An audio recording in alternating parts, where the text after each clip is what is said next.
कहानी की शुरुआत होती है एक एस्ट्रोनॉमी क्लास में, जहाँ टीचर बड़े उत्साह के साथ बच्चों को अपकमिंग मीटियोर शावर के बारे में बता रहा था, जो कुछ दिनों बाद वो लोग अपनी आंखों से देख पाएंगे। लेकिन बच्चों को इस सब में कोई दिलचस्पी नहीं थी, वो सब अपनी ही परेशानियों में बिजी थे। वहीं जूलिया अपनी बेस्ट फ्रेंड सूजन के साथ अपने नए बॉयफ्रेंड आर्थम के बारे में बात कर रही थी। अचानक क्लास के एक स्टूडेंट ने पूछा कि क्या आज का मीटियोर शावर धरती के लोगों के लिए खतरनाक हो सकता है। तब टीचर ने थोड़ा हिचकिचाते हुए कहा, डरने की कोई बात नहीं है, बहुत छोटे टुकड़े आ रहे हैं, वो पृथ्वी की ऊपरी सतह पर ही जल के राख हो जाएंगे। खैर फिर स्कूल के बाद आर्थम जूलिया को लेने आया और जूलिया ने अपनी फ्रेंड को अकेला छोड़ दिया। बाद में घर पर जूलिया का सामना अपने पिता कर्नल वैलेंटाइन से हुआ, जहाँ उनके बीच में थोड़ी बहसबाजी हुई। असल में जूलिया अपने दोस्तों के साथ मीटियोर शावर देखने जाना चाहती थी, लेकिन उसके पिता ने मना कर दिया क्योंकि उनका मानना था कि बहुत ज्यादा भीड़ हो जाएगी वहाँ पे, भगदड़ का खतरा होता है, ऐसी जगहों पे नहीं जाते।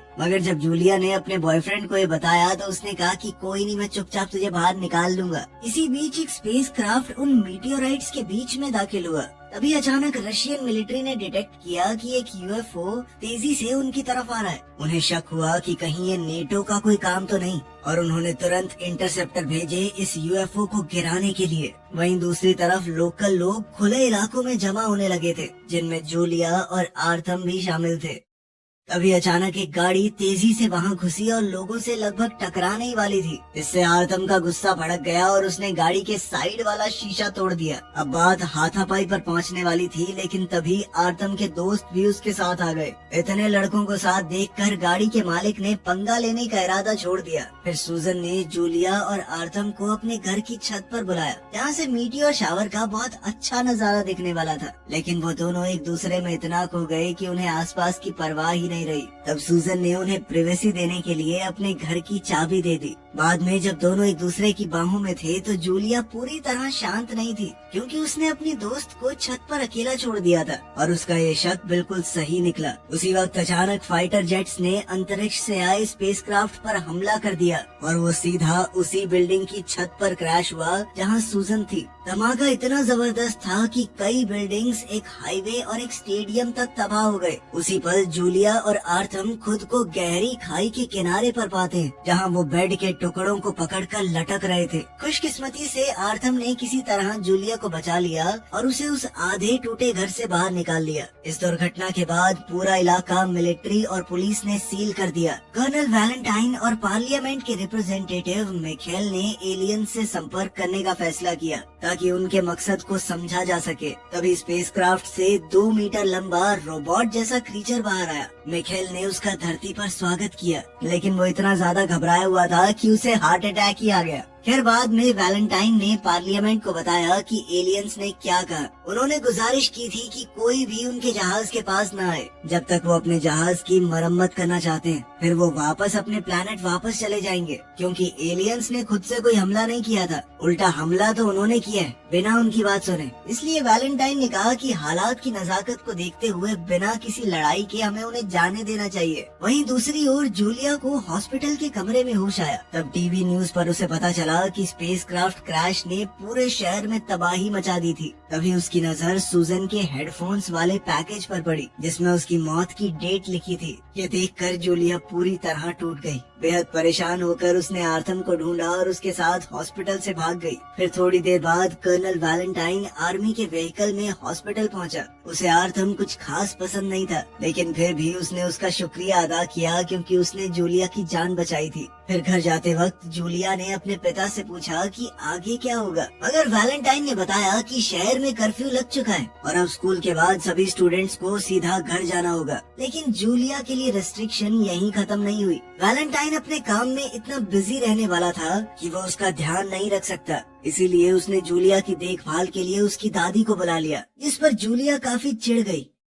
खैर अब हालात कुछ ऐसे थे कि स्टूडेंट्स को मिलिट्री व्हीकल्स में स्कूल ले जाया जाने लगा। स्कूल के अंदर सूजन की याद में एक मेमोरियल रखा गया, जिसने जूलिया के अंदर का दर्द और एलियंस के लिए नफरत और ज्यादा बढ़ा दी। फिर क्लास के दौरान टीचर ने स्टूडेंट्स को समझाने की कोशिश की कि उन्हें एलियंस को दुश्मनी भरी नजरों से नहीं देखना चाहिए। उसने कहा कि इतनी बड़ी दुर्घटना के बावजूद इंसानों के पास एक मौका है कि वो एलियंस की दुनिया को समझ सकते हैं। अंतरिक्ष में जो राज छुपे हुए हैं उन्हें जान सकते हैं। मगर जूलिया के दिल में सिर्फ गुस्सा और नफरत थी। उसने टीचर की बातों को बिल्कुल गलत समझा और वो तो चाहती थी कि इन एलियंस को जल्दी से यहाँ से भगा दो बस। फिर घर जाकर जूलिया ने अपने पिता की तिजोरी में से एक पिस्टल चुरा ली। कर्फ्यू से 1 घंटा पहले वो आर्थम के गैराज पहुंची, जहाँ उसके दोस्त पहले से मौजूद थे। उन सब के अंदर एलियंस के खिलाफ गुस्सा भरा हुआ था, क्योंकि वो बिना इजाजत के उनके प्लेनेट पर घूम रहे हैं। उसी वक्त जूलिया ने अपने दोस्तों से कहा कि बातें करने से कुछ नहीं होगा,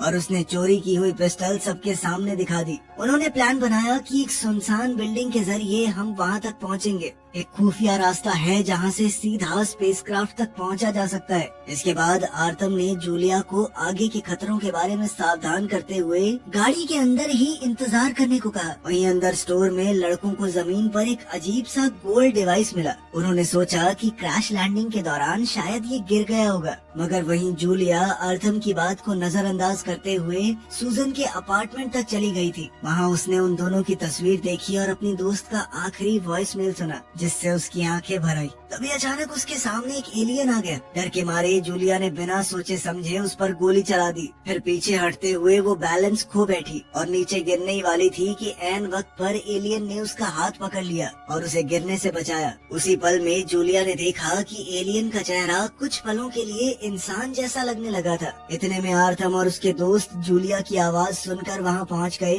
और उन्होंने एलियन पर हमला कर दिया। उनके हमले की वजह से एलियन बैलेंस खो बैठा और गिर गया, जिससे उसका एक्सोस्केलेटन अलग हो गया। फिर उनके ग्रुप ने देखा कि वहाँ एक खाली सूट पड़ा है जिसमें लाल लिक्विड भरा हुआ था। तब उन्होंने फैसला किया कि इसे गैराज ले जाकर इस पर रिसर्च करेंगे। इधर धूल और मलबे के बीच जूलिया को एक जख्मी एलियन का शरीर मिला और हैरानी की बात ये थी कि वो एक नॉर्मल लड़की जैसा दिख रहा था। मगर उसने ये बात किसी को बताई नहीं और बाकी सबके साथ वहाँ से निकल गई। उस रात जूलिया सो नहीं पाई और एलियन के बारे में ही सोचती रही। फिर सुबह होते ही उसने अपने पिता की गाड़ी चुरा ली और वापस रेस्ट्रिक्टेड एरिया में पहुंच गई। उस एलियन की हालत बहुत खराब थी, वो बेहोश हो गया था। इसीलिए जूलिया ने उसे जैसे तैसे बिल्डिंग से बाहर निकाला। फिर स्कूल में जूलिया ने अपने क्लासमेट गूगल से मदद मांगी और कहा कि क्लास छोड़कर निकलते हैं ना। बाद में जब गूगल ने ट्रक में एलियन का शरीर देखा तो वो अपनी खुशी पर काबू नहीं कर पाया। खैर फिर उसने जूलिया को बताया कि एलियन के शरीर की बनावट काफी हद तक इंसानों जैसी है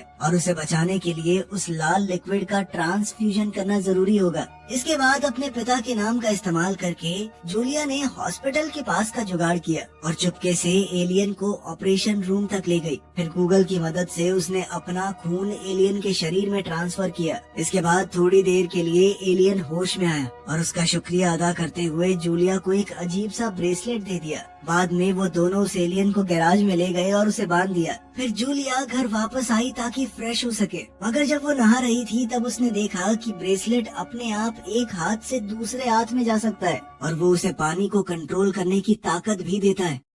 वहीं दूसरी तरफ मिलिट्री को वो एलियन डिवाइस मिल गया और वो उसे रिसर्च के लिए लैब में ले गए। फिर पार्लियामेंट के सामने प्रेजेंटेशन में एक साइंटिस्ट ने बताया कि वो एलियन स्पेसक्राफ्ट पूरे शहर का पानी अपनी तरफ खींच रहा है। उसने हिसाब लगाया कि पानी उस टूटे हुए स्पेसक्राफ्ट की मरम्मत का एक बहुत जरूरी हिस्सा है। इस पर सरकार ने फैसला किया कि एलियंस के साथ हुए समझौते के तौर पर शहर के लोगों को पानी के इस्तेमाल में कटौती करनी पड़ेगी। फिर वैलेंटाइन ने लीडरशिप से अपील की कि उस डिवाइस को भी हमें एलियंस को ही सौंप देना चाहिए, लेकिन इस बारे में उसकी बात नहीं मानी गई। प्लान ये था कि इस डिवाइस का इस्तेमाल करके एलियंस के बारे में और ज्यादा जानकारी हासिल की जाएगी। खैर फिर अगले दिन गूगल ने बहुत खुश होकर जूलिया को बताया कि एलियन होश में आ गया है। तब जूलिया ने बंदूक लेकर उस एलियन से बात की और अपने सवालों के जवाब मांगे, मगर वो एलियन तो रशियन भाषा में जवाब देने लगा। उसने अपना नाम हेकेन बताया। साथ ही उसने बताया कि मुझे शिल नाम का अपना डिवाइस वापस चाहिए ताकि मैं अपने जहाज सॉल तक वापस लौट सकूं। लेकिन जूलिया के मन में अभी भी एलियंस के लिए नफरत थी और उसने थोड़ी बदतमीजी से बात की। तब हेकेन ने आराम से कहा कि मैं तुम्हारी भावनाओं को समझ सकता हूँ। इस पर जूलिया ने थोड़ा चिढ़कर उसे अपने पिता के पुराने कपड़े पहनने को कहा और साथ ही ये भी कहा कि जल्दी यहाँ से निकल जाओ। तब हैकन ने बिना कुछ कहे उसकी बात मान ली, लेकिन उसे पृथ्वी की सड़कों के कानूनों के बारे में कुछ भी नहीं पता था। उसका अजीब हुलिया देखकर पेट्रोल ऑफिसर्स का ध्यान उस पर गया और वो उसे एक नशेड़ी समझकर पुलिस स्टेशन ले जाने लगे। इधर आर्थम और उसके दोस्त एलियन के एक्सोस्केलेटन को तोड़ने की कोशिश कर रहे थे, लेकिन उनके सारे औजार उस आर्मर के सामने नाकामयाब रहे। फिर जब उन्होंने सूट को गीले कपड़े से साफ किया तो उन्होंने देखा कि उस पर पड़े हुए निशान तुरंत गायब हो रहे थे। इसके बाद यूजीन नाम के लड़के ने अपना हाथ एक्सोस्केलेटन के अंदर डाला और देखा कि वो उसकी हर मूवमेंट को कॉपी कर रहा है। तभी अचानक सूट उसके हाथ को ढकने लगा, जिससे वो थोड़ा हड़बड़ा गया। उसी पल उसके दोस्तों ने उसे बड़ी मुश्किल से बाहर निकाला, लेकिन उनकी जल्दबाजी की वजह से उसके हाथ पर छोटे छोटे कट्स आ गए। तब डर के मारे यूजीन ने कहा कि मैं इन एलियंस के खिलाफ नहीं लड़ना चाहता, अगर ये चाहेंगे तो हमें तबाह कर सकते हैं। ये सुनते ही रस ने कहा कि तू डरपोक है, चल निकल यहाँ से। तब यूजीन ने चिल्लाते हुए कहा कि हाँ, लड़ लियो उनसे, सबसे पहले तुझे ही मारेंगे साले। खैर इसके बाद आर्थम ने फैसला किया कि वो इस खतरनाक सूट से छुटकारा पाएगा और उसने कर्नल वैलेंटाइन से मिलने का प्लान बनाया। फिर अपने दोस्तों के साथ वो एक चेक पॉइंट पर पहुंचा, जहां लोग काफी देर तक पानी के लिए इंतजार कर रहे थे। इसी वजह से लोगों के बीच तनाव बढ़ रहा था और तभी गुस्से में एक आदमी ने पुलिस ऑफिसर पर पत्थर फेंक दिया। वो ऑफिसर हमलावर को पहचान नहीं पाया और उसे लगा कि रस ने ये पत्थर फेंका है, क्योंकि रस ने बिल्कुल वैसे ही कपड़े पहने हुए थे। आर्थम और उसकी गैंग ने अपने दोस्त को बचाने की कोशिश की, लेकिन पुलिस वालों ने उनके ऊपर भी हमला कर दिया। फिर हालात बिगड़ते देखकर आर्थम ने जल्दी से अपने दोस्तों को गाड़ी में बैठाया और उन्हें एक सुरक्षित जगह पर जाने को कहा। वहाँ पूरा हंगामा मच गया था और लोग पुलिस से नाराज थे कि उन एलियंस को पानी दे रहे हो, हमें नहीं। आर्थम ने आम लोगों को रोकने की कोशिश की और कहा भी कि पुलिस वालों पर हमला करना ठीक नहीं है। वो जख्मी पुलिस ऑफिसर की मदद करना चाहता था, लेकिन उस हड़बड़ी में बाकी ऑफिसर्स ने उसे गलत समझ लिया और उसे भी खतरा समझने लगे। फिर पुलिस वालों ने उस लड़के को डंडों से मारते हुए जबरदस्ती पकड़कर कैदियों वाली गाड़ी में डाल दिया। तभी कर्नल वैलेंटाइन वहाँ आया और उसने आर्थम से पूछा कि वो उसे क्या दिखाना चाहता था। उस पल आर्थम ने जख्मी पुलिस ऑफिसर की तरफ देखा, लेकिन वो ऑफिसर डर के मारे चुप रहा और ये नहीं बताया कि आर्थम उसकी मदद कर रहा था। इस पर आर्थम को पुलिस फोर्स के इस दोगलेपन से घिन आई और आर्थम ने अपना प्लान बदल लिया। उसने वैलेंटाइन को एक्सोस्केलेटन के बारे में बताने का इरादा छोड़ दिया और खुद को गिरफ्तार होने दिया। वहीं दूसरी तरफ हम देखते हैं कि हैकन को पुलिस स्टेशन ले जाया गया था, जहां उसके फिंगरप्रिंट लेने की कोशिश नाकामयाब रही। तभी हैकन ने टीवी पर देखा कि उसका डिवाइस शेल का अब मिनिस्ट्री ऑफ डिफेंस के कब्जे में आ चुका है। वहीं कुछ समय बाद जूलिया शांत हुई और उसने फैसला किया कि वो एलियन की मदद करेगी। जब उसे पता चला कि हैकन पुलिस कस्टडी में है तो उसने अपने पापा की पोस्ट का इस्तेमाल करते हुए हैकन को पुलिस से छुड़वा लिया और वहीं पर उसकी मुलाकात आर्थम से हुई और उसने वादा किया कि मैं पापा से कह के तुम्हें भी जल्दी ही छुड़वा लूंगी। लेकिन आर्थम गुस्से में बोल पड़ा कि मुझे तुम्हारे पिता से कुछ लेना देना नहीं है, पूरा सिस्टम करप्ट है साला। फिर इसके बाद हैकर ने जूलिया को समझाया कि उसका डिवाइस मिलिट्री वालों के कब्जे में है और वो एक तरह से उसकी स्पेसशिप की चाबी है, उसके बिना वो दूसरे डायमेंशन में ट्रैवल नहीं कर सकता। तब जूलिया ने उसकी मदद करने की ठान ली ताकि वो जल्दी से धरती छोड़ सके। इसके बाद दोनों सीधा मिनिस्ट्री ऑफ डिफेंस पहुँचे, लेकिन गार्ड ने जूलिया को बिना किसी वजह के अंदर जाने से मना कर दिया।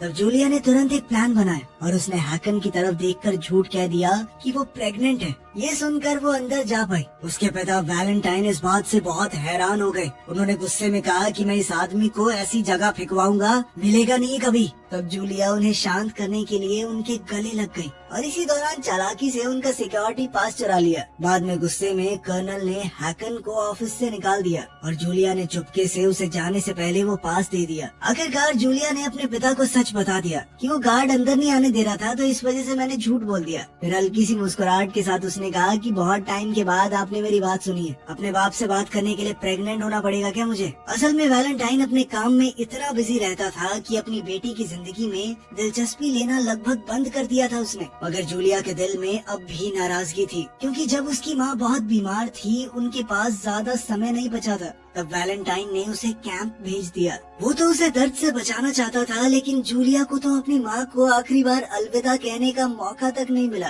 खैर इधर हैकन प्रोटेक्टिव सूट पहनकर कर्नल के पास की मदद से लैब में घुस गया। जब उसने शिल्का पर हाथ रखा तो उसमें से एक चमकती हुई चीज निकली, जिसे लेकर वो चुपचाप वहाँ से निकल गया। इससे लैब में मौजूद लोग हक्के बक्के रह गए और कुछ पलों बाद उन्होंने बिल्डिंग में इमरजेंसी अलार्म बजा दिया और फिर वैलेंटाइन ने तुरंत जूलिया और हैकन को मिनिस्ट्री ऑफ डिफेंस से बाहर निकाल दिया। इसी बीच आर्थम भी रिहा हो गया और उसने अपने दोस्तों को बताया कि अब वो एलियंस के खिलाफ जंग छेड़ कर रहेगा। फिर जल्दी ही गैराज में लड़कों ने गाड़ी की विंडशील्ड पर लोहे की ग्रिल फिट की। उन्होंने पेट्रोल बॉम्ब्स तैयार किए और ट्रंक में कुछ बैट रख लिए। इसके बाद आर्थम ने जूलिया को कॉल करके अपनी बदतमीजी के लिए माफी मांगी। उसने उसे गैराज में आने को कहा, लेकिन जूलिया ने कहा कि मुझे अब वो सब नहीं करना। इसके बाद जूलिया ने हैकन को बताया कि कर्फ्यू से पहले बिना किसी की नजरों में आए शिप तक पहुंच पाना मुमकिन नहीं होगा, इसलिए अंधेरा होने तक एक काम करो, डिनर ही कर लो घर पे।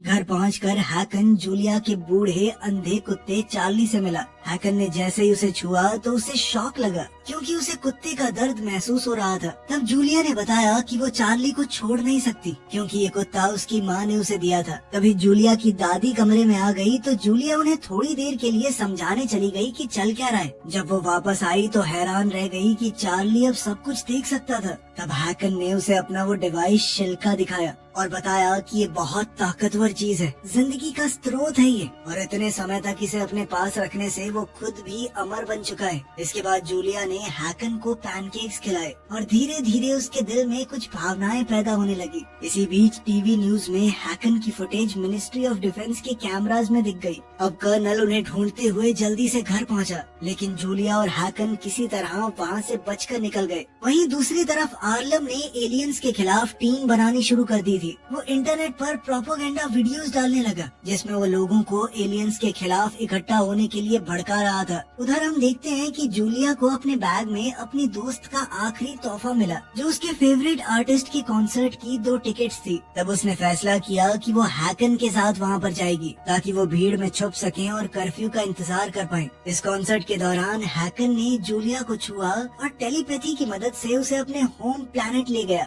जहाँ उसने स्वर्ग से भी सुंदर दुनिया देखी। उसने बताया कि हमारा प्लैनेट बिल्कुल तुम्हारे जैसा ही है, लेकिन वहाँ पर कोई पॉल्यूशन नहीं है। वहाँ के लोग भी इंसानों जैसे ही थे, लेकिन उन्होंने अंधाधुंध तरक्की के नाम पर अपने प्लैनेट को खराब नहीं किया। फिर हैकर ने समझाया कि मेरा मकसद धरती पर हमला करना नहीं था, वो तो बस प्यार से यहाँ पर घूमने आया था, और मिलिट्री ने उसकी शिप का पता लगते ही उस पर हमला कर दिया। मगर हैकर ने चेतावनी भी दी कि अगर कोई भी उसकी शिप पर चढ़ने की कोशिश करेगा तो जहाज का सिस्टम उन्हें पूरी तरह तबाह कर देगा। उधर कॉन्सर्ट में यूजीन ने जूलिया को किसी और के साथ देखा और उसने तुरंत इसकी खबर आर्थम को दे दी। उसी समय स्टेज पर आर्टिस्ट ने ऐलान किया कि कर्फ्यू शुरू हो चुका है और सबको यहाँ से जाना होगा। फिर जूलिया हैकन को एक सुनसान जगह पर ले गई और उसे अलविदा कहने लगी, मगर तभी दोनों अपनी भावनाओं पर काबू नहीं कर पाए और एक दूसरे को चूम लिया। उसी वक्त अचानक आर्थम का कॉल आया और जूलिया ने फोन पर ही उससे ब्रेकअप कर लिया। लेकिन अचानक आर्थम अपने दोस्तों के साथ वहाँ पहुँच गया था